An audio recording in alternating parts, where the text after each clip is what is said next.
사랑하는 여러분, 주님의 이름으로 사랑하고 축복합니다. 오늘 또 하나님께서 허락해 주신 아름다운 자연을 보시면서 하나님의 말씀을 같이 나누기를 원합니다. 여러분, 뒷배경에 보시는 아름다운 자연 경관은 옐로스톤 내셔널 파크입니다. 하나님께서 이 아름다운 자연을 주셨는데 그 중에서도 이 옐로스톤은 많은 분들이 가보셨고 또 많은 분들이 찾는 곳입니다. 온천도 있고 폭포도 있고 호수도 있고 그리고 하이킹 코스도 있고 캠핑도 많이 하고 팬데믹이 끝나면 가보고 싶다 그런 마음을 갖게 됩니다. 이러한 아름다운 자연 광경 하나님께서 만드신 것을 기억하시면서 오늘 또 하나님께서 주시는 말씀을 통해서 또 하나님의 은혜를 경험하기를 원합니다. 오늘 허락하여 주신 말씀은 고린도전서 14장 40절 말씀입니다.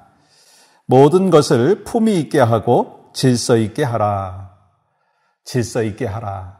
몇 년 전에 한국을 방문했습니다. 그때 지하철을 탈 기회가 있었는데 지하철을 낮에 탔어요. 사람들도 많이 앉아 있었고 조금 서 있는 분도 계시고 빈자리가 좀 있기도 하고 그랬습니다.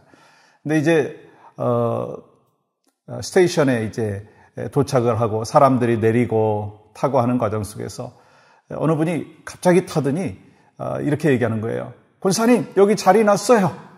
그러시는 거예요. 제가 참 민망했습니다. 사실 제가 그분을 알지는 못하지만 지하철 타고 가다가 빈자리가 나면 가까이에 있는 사람이 앉는 것이 질서잖아요. 그런데 그런 것을 그냥 깨트리고 자기가 먼저 자리를 차지하려고 하는 그런 모습을 보면서 권사님이라고 했으니까 주변에 있는 분들도 다 크리스찬이구나라고 하는 생각을 했을 것입니다. 뭐라고 얘기한 사람은 없었지만 참 민망했던 모습이 기억이 납니다. 사실 이거는 극단적인 예라고 할 수가 있을 것입니다. 근데 우리가 살아가면서 하나님께서 우리에게 질서를 원하시는데 우리가 질서를 지키지 못하는 부분이 있지 않는가라고 하는 생각을 갖습니다. 이 교회 안에서도 때로 그렇잖아요. 음식이 나왔어요. 특별한 음식이 나왔습니다. 그러면 그냥 질서 있게 음식을 드시면 되는데 음식을 자기 거를 다 챙기고 아직 다른 사람들은 먹지 않았는데 그 중간에서 막 음식을 싸는 거예요. 다른 사람을 주기 위해서. 그래서 나중에 결국은 그 자리에 와 있는 성도들 가운데도 음식을 먹지 못하는 그런 경우가 있을 수 있다는 거예요. 우리 교회에 없다고 저는 생각을 하지만 그런 것이 질서가 아니지 않는가라고 하는 생각을 갖습니다. 그런데요, 오늘 말씀 속에서 우리 예수님께서 우리에게 허락하여 주시는 귀한 메시지는 우리 주님이 질서의 하나님이시다라고 하는 것을 말씀을 하고 있습니다. 오늘 본문 14장 40절 말씀입니다. 모든 것을 품위 있게 하고 질서 있게 하라. 여러분, 이 말씀의 배경은 예배를 드리고 있는데 어떤 사람들은 막 순서를 기다리지 아니하고 또 큰 소리로 예언을 하는 사람들도 있고 또 무질서하게 방언을 하는 그런 사람들. 그래서 예배에 집중하려고 하는 것에 대해서 바더를 하는 그런 것에 대해서 지금 이야기를 하고 있습니다. 물론 우리 사도 바울이 지금 말하고 있는 의도는 예언을 금지하거나 또 방언을 금지하거나 그런 부분이 아닌 거예요. 왜냐하면 우리가 알 수 있는 것은 39절 말씀 보십시오. 그런즉 내 형제들아 예언하기를 사모하며 방언하기를 금하지 말라. 그러니까 오늘 말씀의 키포인트는 뭐냐면 무질서라고 하는 거예요. 그리고 무례함이라고 하는 것입니다. 그런 면에서 우리 크리스찬들은 질서 있는 그 삶을 살아야 됩니다. 법 질서에 대해서 또한 잘 따라야 되고 또 인간관계 속에서 질서를 분명히 지켜야 된다라고 하는 것입니다. 사도 바울이 이 고린도 교회에서 예배드리는 그런 모습을 보면서 이 무질서한 그 모습을 보면서 하나님이 어떤 분인가라고 하는 것에 대해서 말씀을 하셨어요. 이 고린도전서 14장 33절입니다. 하나님은 무질서의 하나님이 아니시오 오직 화평의 하나님이시라 모든 성도가 교회에서 함과 같이. 이 사도 바울은 이 고린도 교회 성도들에게 예배의 질서의식을 강조했습니다.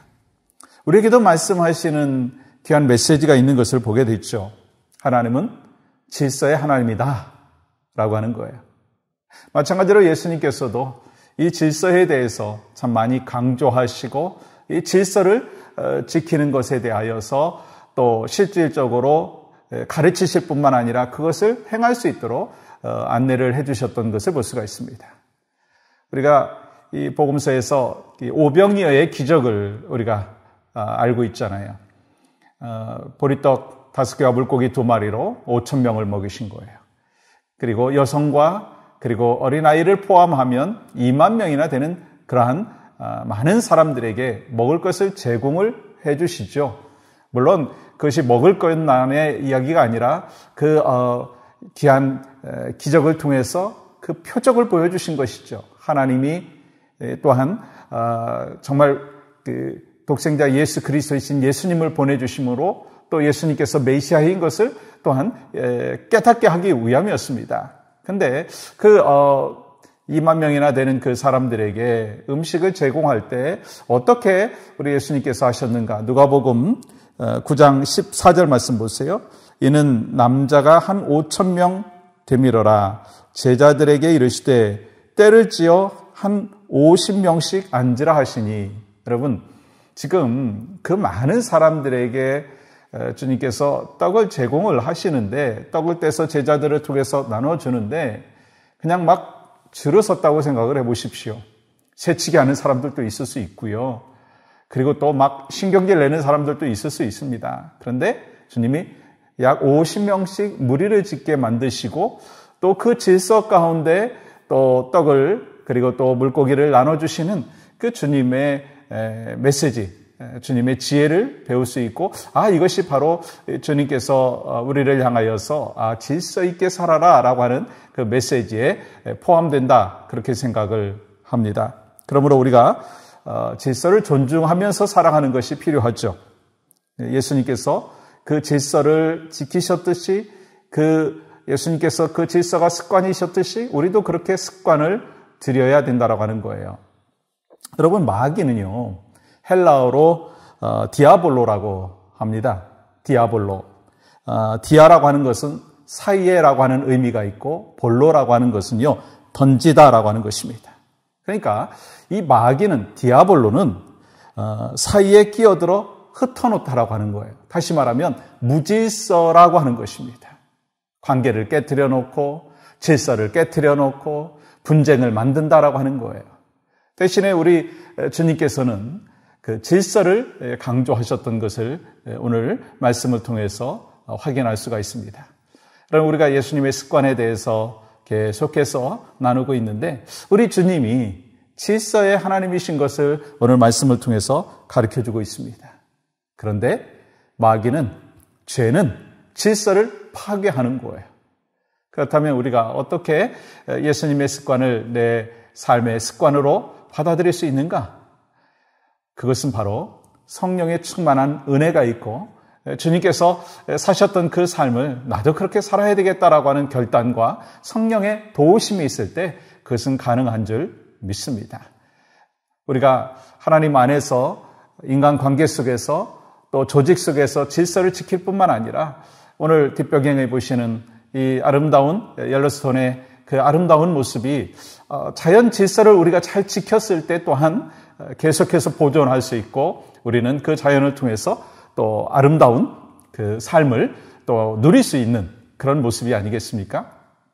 그래서 오늘 여러분과 제가 깨닫는 것은 우리 예수님은 질서의 하나님이십니다. 우리에게도 질서를 원하십니다. 인간관계의 질서, 조직 속에서의 질서, 또 자연 환경을 잘 보존하는 그 질서도 우리가 잘 기억하고 살아갈 수 있기를 주님의 이름으로 간절히 소망합니다. 하나님 감사합니다. 오늘 또 에브리데이 크리스찬으로서 예수님의 그 질서의 습관대로 우리도 그렇게 살아갈 수 있도록 은혜를 베풀어 주시옵소서. 예수님의 이름으로 기도하옵나이다. 아멘.